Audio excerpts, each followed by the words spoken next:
ইলিশ মাছে এবার পেস্টগুলো দিয়ে নিচ্ছি। কলার পাতাটা ছেঁকে নিয়েছি, মাছটা ওই পেস্টগুলো দিয়ে খুব সুন্দর করে মেখে নিয়েছি।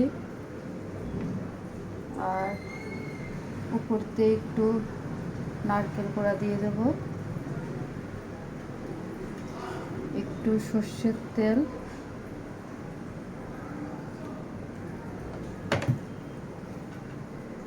আর একটা কাঁচা লঙ্কা।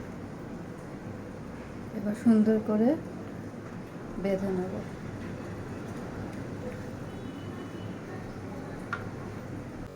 হালকা সর্ষের তেল দিয়ে এখন হালকা করে ভেজে নেব।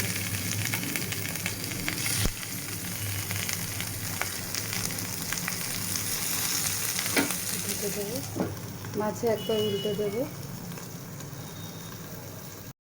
আমার ইলিশ পাতুরি একদম রেডি।